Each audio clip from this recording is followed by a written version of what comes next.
Masz może wiertarkę, która przestała działać? Dobrze się składa, bo ja też. Mam ciche podejrzenie, że szczotki się skończyły, więc rozbierzmy dziada i je wymieńmy. Obudowa rozebrana, tutaj mamy jedną, tutaj drugą szczotkę, no więc rozbierzmy to i sprawdźmy, co tam się dzieje. Każda szczotka ma sprężynkę, no i ta sprężynka dopycha tą szczotkę do komutatora. No więc warto sobie przeczyścić tutaj te gniazdo na właśnie tą szczotkę, no żeby gładko mogła chodzić. A tak to nie powinno chodzić, czyli w ogóle się nie rusza. Dociskam sprężynę.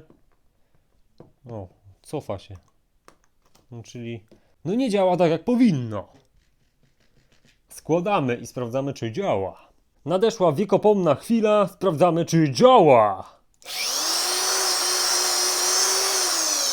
Działa!